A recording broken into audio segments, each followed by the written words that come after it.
Oke ya, OSPF ya, ini termasuk yang kategori link state ya. Kalau yang satunya distance vector, kemarin contohnya RIP ya, Routing Information Protocol. Dia bekerjanya dengan apa?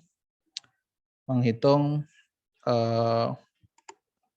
dia pindah hop count ya. Dia pindah jaringan berapa kali, itu ada maksimalnya 15 ya. Kalau OSPF ini nanti catatannya adalah dia link state ya, ada tahapan-tahapan ya. State itu kayak tahapan-tahapannya. Di OSPF ya nanti update-nya ya, setiap dinamis itu dia pasti mengupdate informasi routing tabelnya dari tetangga-tetangganya ya. Terus kalau yang OSPF ini itu update-nya multicast ya, multicast. Terus tapi yang bedanya apa? Yang di sini yang dikirim adalah yang perubahan jaringannya saja ya. Jadi mungkin suatu yang awal mungkin ya pasti mungkin kalau ada router baru diinstal di jaringan gitu ya, dia mengupdate semuanya gitu ya. Tapi nanti kemudian apa yang diupdate lagi itu istilahnya di sini trigger update ya. Trigger update itu kalau ada perubahannya, mungkin Anda kalau di database tahu trigger juga kan yang apa PLSQL ya. Trigger ya. Trigger itu eh, terjadi sesuatu kalau ada yang men-trigger atau yang mencetuskan gitu ya. Ada sesuatu. Nah, ini di sini informasinya apa? Itu ada kalau ada perubahan ya, bisa berubah, bisa bertambah atau berkurang gitu. Nah, trigger. Nah, yang diupdate nanti ya selanjutnya itu nanti informasi ini aja ya. Jadi yang disebar ya ke router-router yang lain itu misalkan ada ini ya ke sini ya, misalkan ada router Dona sama Mary gitu ya. Itu kalau ada perubahan konfigurasi misalkan di Dona, misalkan di kirinya Dona ini ada router lagi. Nah, itu nambah satu router gitu. Maka nanti akan ada update ya yang diberikan ke Mary ya. Karena ada perubahan gitu. Ada penambahan router. Terus catatannya lagi di OSPF itu ada area ya, ada area. Ya. Area ini abstrak gitu ya, abstrak ya. Jadi nanti bisa didefinisikan router ini area berapa gitu ya. Mungkin salah satu strategi atau salah satu parameter untuk mendefinisikan mungkin yang dalam area yang sama, yang area yang berdekatan atau mungkin yang fungsionalitasnya sama, misalkan kayak gitu. Jadi nanti mendefinisikan area juga ya.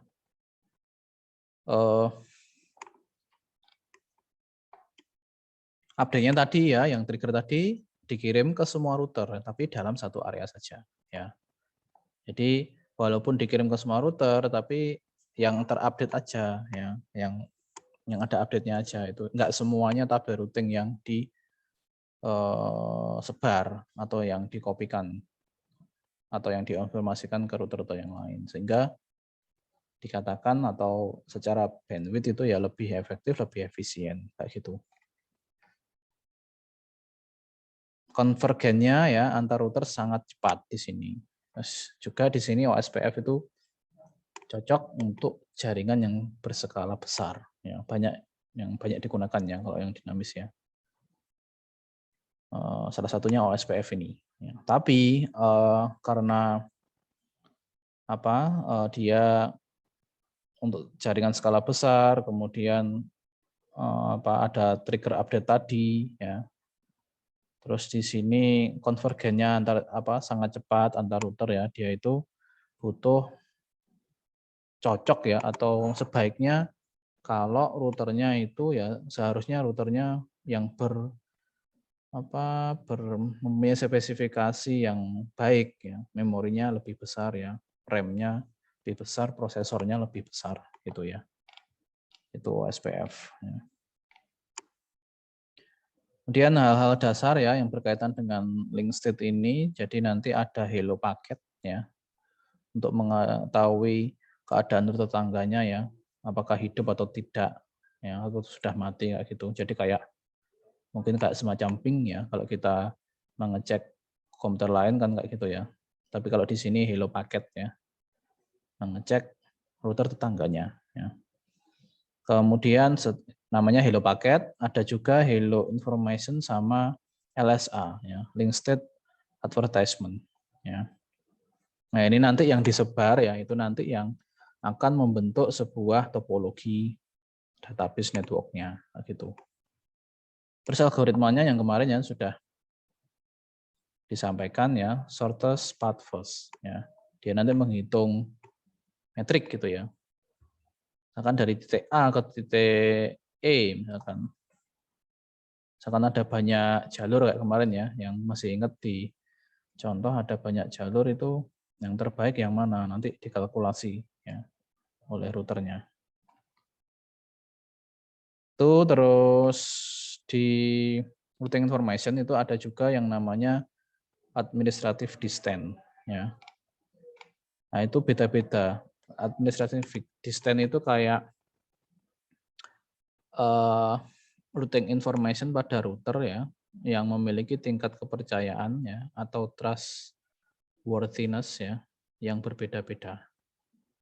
Nah, nilainya itu integer ya, antara 0 sampai 255. Angkanya semakin kecil itu kepercayaannya yang paling tinggi ya. Jadi nilainya kira-kira kayak gini ya. Connected interface berarti yang terhubung langsung ya, yang tidak perlu di routing itu nilai administratif distance-nya 0 ya. Kemudian kalau statis itu 1 ya. EIGRP ya. IGRP itu 90 sama 100, OSPF itu 110. Di atasnya RIP ya. Jadi secara apa? Kepercayaan ya. Di atasnya RIP ya. Nilainya 110, kalau RIP 120 administratif distance-nya. Itu ya karakteristiknya itu tadi ya, link state, ada hello packet, hello information ya. Terus yang lain ini menggunakan cost sebagai metrik ya. Cost yang terendah itu menjadi metrik yang terbaik. Jadi kan banyak yang dihitung ya. Silakan.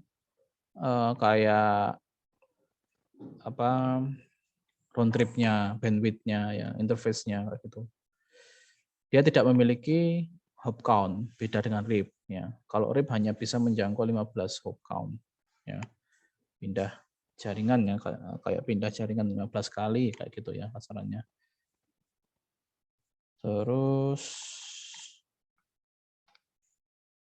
implementasinya ya, untuk implementasinya ada 2 cara ya, single area atau multi area ya. Nah, tadi yang sempat disinggung di awal ya, dia ada area nanti ya. Bagaimana menentukan area itu? Itu bila kalau routernya di bawah 50 itu mungkin masih bisa ya dijadikan satu area gitu ya. Tapi kalau sudah mencapai 50 ya itu disarankan menggunakan multi area. Nah, mungkin ini terkait ini juga ya, tadi kan ada trigger update ya. Kalau routernya banyak, semakin banyak kan otomatis nyebarnya banyak ya. Misalkan routernya satunya 10, satunya 50. Berarti kan secara traffic, kalau yang satu cuma nyebar ke 10, yang lain nyebarnya ke 50, itu kan ya secara beban jaringan kan lebih besar. Maka disarankan kalau sudah mencapai 50 router itu disarankan menggunakan multi area. Ya. Cost-nya antara lain ya ini ya, ada bandwidth ya, speed dari link-nya ya. Cost-nya yang paling kecil itu yang dipilih ya. Nah, di routing apa? atau di tabelnya ya, dia itu punya 3 ya. Di OSPF itu ada routing tabel, ada adjacency tabel, ada topologi adjacency database ya, ada topological database ya. Routing tabel isinya apa ya?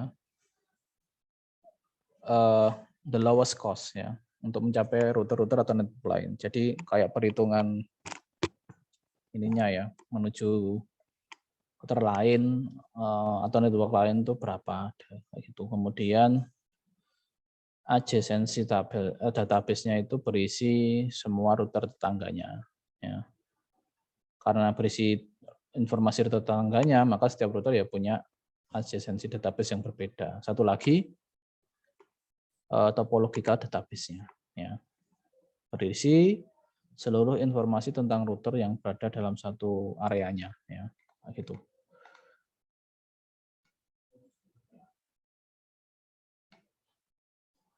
Nah, makanya di prakteknya nanti ya, kalau bisa kayak gini, kalau menunjukkan adjacency database-nya pakai SOIP, OSPF neighbor ya, tetangganya tadi ya, adjacency database. Ada juga yang apa itu link state database-nya atau topological database-nya itu pakai SOIP, OSPF database ya. Untuk routing tabelnya sama kayak yang statis, sama kayak yang RIP, pakai SOIP root ya. Ini untuk routing tabelnya. Di statis sama dinamis kan sama ya. Tapi yang berbeda sedikit ini ya. Neighbor tabelnya sama database tabelnya itu. Nah, ini contohnya ya. Implementasinya ya. Ini ada sebuah topologi, ada 3 router, 3 PC, 3 switch ya. Ini Anda bisa praktekkan di paket tracer ya. Anda bikin, terus step by step Anda konfigurasi routernya, ya, konfigurasi PC-nya, ya. Maka dari router 0 ya ini ya, nanti router 1 ya, router 2, setelah itu baru kayak biasanya ya, setelah konfigurasi topologinya PC dan router, selanjutnya Anda konfigurasi routingnya ya, routing protokolnya. Bisa dicoba ini ya nanti ya. Ini yang dipakai tracer, sama satu lagi ini yang Anda coba ya. Anda record, satu lagi yang ini ya. Ini dipraktekkan di GNS3. Untuk contoh sintak-sintaknya bisa mereferensi pertemuan yang lalu ya. Yang di OSPF terakhir kan kemarin ada ya, setelah RIP. Nah, kira-kira kayak gitu ya yang saya sampaikan untuk hari ini ya. Yang ini nggak usah ya, yang terakhir nggak usah. Jadi Anda praktekkan ya dan didemokan, direkod ya. OSPF yang ini satu dipakai tracer, sama yang ini di GNS3. Nah, nanti hasil demonya via video langsung diupload di Classroom ya, dengan deadline minggu depan. Oke, kayak gitu mungkin kira-kira ada yang ditanyakan.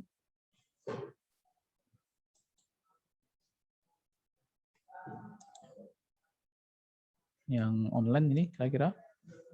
Untuk next week ya, nanti gantian ya. Jadi nanti yang sudah minggu ini berarti nanti bisa berikutnya yang belum ya. Yang offline ya. Oke gitu ya, kira-kira yang bisa saya sampaikan.